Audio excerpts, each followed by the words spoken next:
Hello everyone, ఇదైతే Telangana special recipe అండి. సర్వపిండి.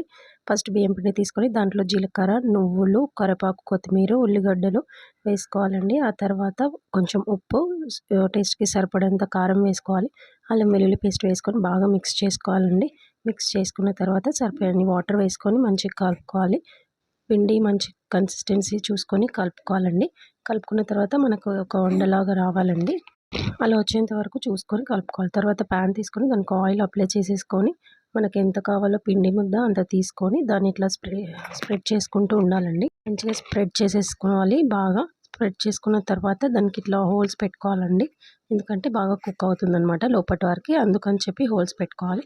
Holes పెట్టేసుకొని దాంట్లో ఆయిల్ వేసేసుకోవాలండి. ఆయిల్ వేసేసుకొని స్టవ్ పైన పెట్టేసుకోవాలి. మీడియం ఫ్లేమ్లో కాల్ చేసుకుంటే టేస్టీ సర్వపిండి రెడీ. నేను తొందరలో తీసేసానండి, విరిగిపోయింది. మీరైతే నిదానంగా తీసుకోండి.